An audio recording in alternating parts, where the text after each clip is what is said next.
Bon, on se retrouve dans ce nouvel épisode de Vlog. Alors, j'ai chargé en solaire et ce qui s'est passé, c'est qu'évidemment, l'autobalance, c'est comme disait la dernière vidéo de Christophe 48, c'est pas pour équilibrer les tensions, mais plutôt pour équilibrer et répartir les capacités des cellules. Et donc, qu'est-ce qui s'est passé? C'est que forcément, j'ai une des cellules qui est arrivée à 3,65, hein, la seuil haute que j'avais définie, et donc qui a bloqué le BMS, et en tout cas qui l'a mis en protection de tension over voltage, hein, c'est une alarme. Donc d'ailleurs dans les paramètres du JKBMS, vous allez cycler, vous avez un paramètre ou deux même qui sont aussi à ces seuils d'alarme, en tout cas en unité de temps, 30 secondes, et puis après ça s'arrête pendant 60 secondes, et puis après ça redémarre pendant 30 secondes. Donc si c'est ce qui s'est passé, j'ai bien chargé, et bon, bah, j'ai une des cellules qui est arrivée à 3,65. Alors j'ai juste une petite point d'interrogation, c'est que dès que j'arrête de charger, les tensions des cellules diminuent. Alors c'est un peu normal, il y a le balancer. Mais en fait, ce qui se passe, c'est que je passe par exemple à 3,35 par cellule. J'arrive pas à monter à plus, à 3,35, 3,40. Mais dès que je commence à charger, elle passe rapidement à 3,45 et puis après elle monte progressivement. Alors, il faut savoir aussi que sur la fin de charge des cellules l'AFPO4, vous avez une courbe qui est un peu exponentielle. Donc, ça veut dire qu'elles prennent très très vite l'intention.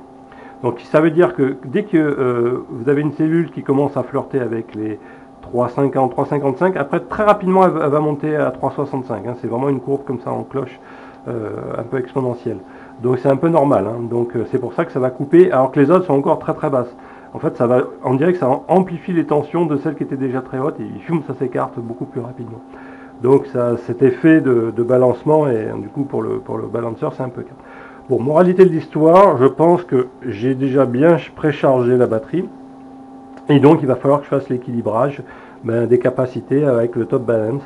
Donc là, j'ai essayé de recharger encore quelques watts, quelques ampères. Bon, là, j'arrive rapidement à l'alarme. Donc il est temps de mettre en parallèle. Je vais vous montrer un peu ces cycles là d'alarme là comme ça. Je vais vous montrer sur les courbes, histoire de vous illustrer un peu les choses. Alors, on se retrouve devant la partie Home Assistant et je vais vous montrer un peu ce phénomène d'overcharge, entre guillemets, de surtension, pardon. Et donc, vous voyez ici, j'ai un peu rechargé, j'ai essayé. Donc, de suite, vous voyez, vous êtes sur la dernière partie des courbes de charge de l'AFTO4. Et en fait, ce qui se passe, c'est qu'en fait, il y a une cellule voilà, qui monte en tension rapidement, parce que c'est vraiment, ça monte très rapidement, et du coup, la tension totale augmente avec cette courbe exponentielle, et vous êtes en sécurité, vous voyez. Donc là, sur tension détectée, il coupe le BMS coupe, ok, alors, je crois que c'est coupe 60 secondes et il attend après 30 secondes. Donc, vous voyez, donc vous avez à peu près 90 secondes. Et puis, il essaye de recharger et puis vous retombez en sécurité. Donc, grosso modo, ça veut dire que vous avez une cellule, alors, je crois que c'est la 10e chez moi, qui est montée en sécurité, quoi, qui monte très très haut, enfin, au-dessus des 3,65. Vous voyez, vous les voyez ici. Et, euh, et donc, ça veut dire que c'est celle-là, cette cellule-là, qui me limite la précharge, quoi. Donc, il est temps de passer à la mise en parallèle. Bon, alors après, ce qui m'inquiète un peu, c'est qu'il y a d'autres cellules qui ont l'air beaucoup plus vides. Vous voyez, j'ai du 3,4 ici, j'ai du 3,35, quoi. J'ai des gros écarts entre lumine et sel. Alors attention, hein, c'est un top balance en capacité et pas en tension.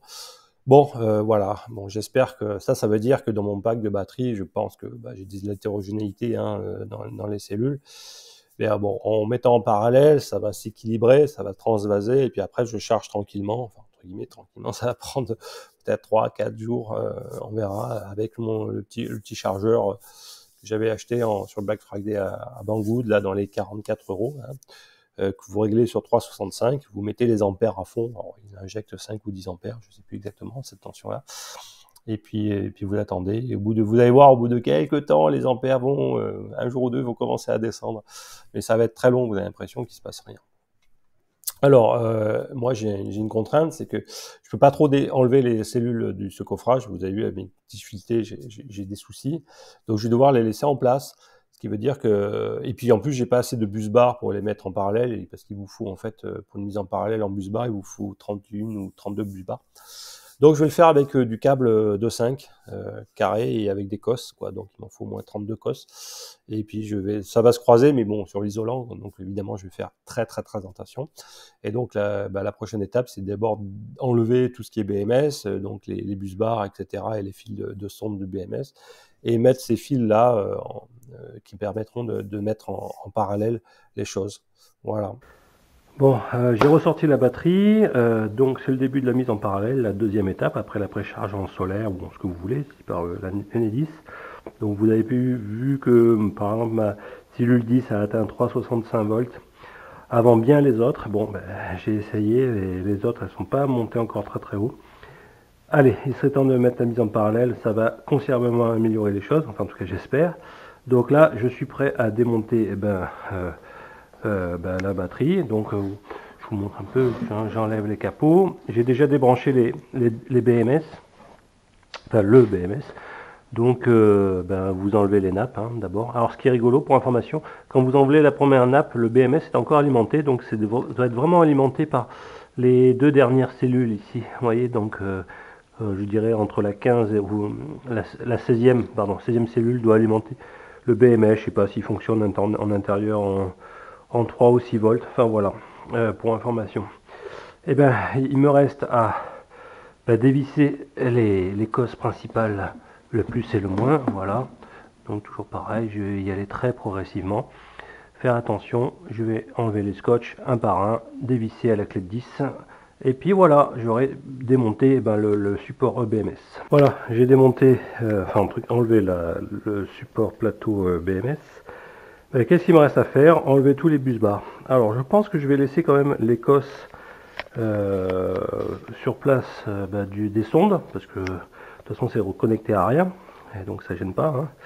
Et je vais mettre, après je vais me préparer avec des cosses 6 mm, des ponts entre les moins, tous les moins, c'est-à-dire les plutôt blancs cassés entre eux, voilà, et les plus qui sont ici les cosses noires au niveau des batteries, des cellules, voilà. Donc je vais aller enlever les scotch un par un de ces bus bars. Voilà, ça va me prendre au moins 10-15 minutes. Allez, on se retrouve après, on va enlever les bus. Bon voilà, j'ai enlevé tous les bus bars.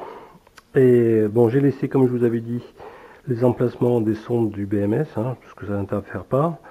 J'ai protégé, et maintenant je vais me couper des petits câbles, voilà, pour relier les plus et les moins. Voilà, je vais prendre par exemple le rouge, je vais prendre le marron, et le moins, je vais prendre le bleu, histoire de conventionnel.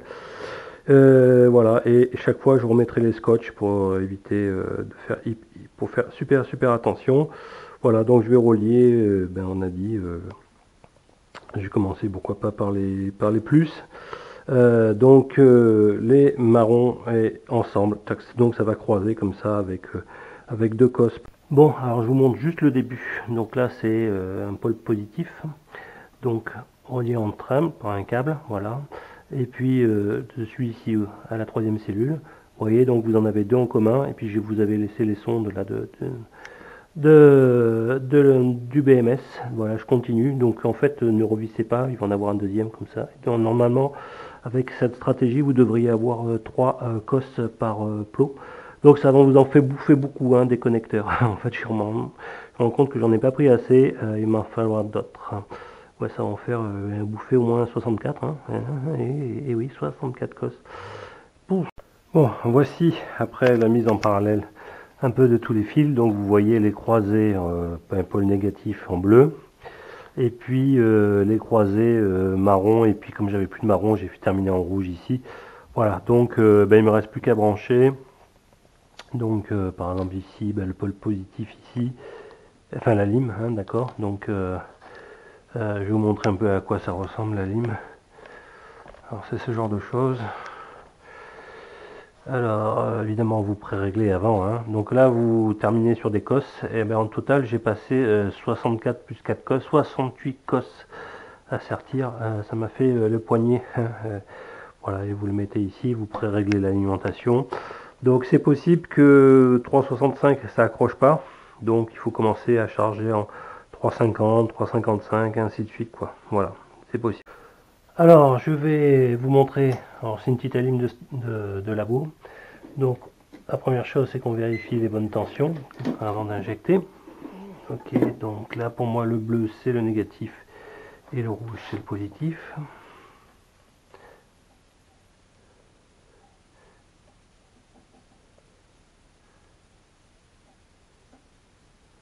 Et j'ai 3,647. Ouais, quasiment 3,65. Allez, à 0,003 volts. On va pas chipoter, les réglages sont pas super précis, donc c'est pas mal.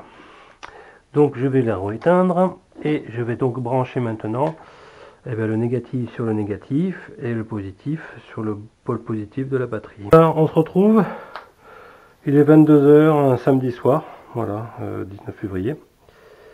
Et bien c'est parti pour le top balance. Donc comme vous voyez, j'ai bien branché le négatif sur le négatif et puis le positif sur le positif, pré-régler la tension.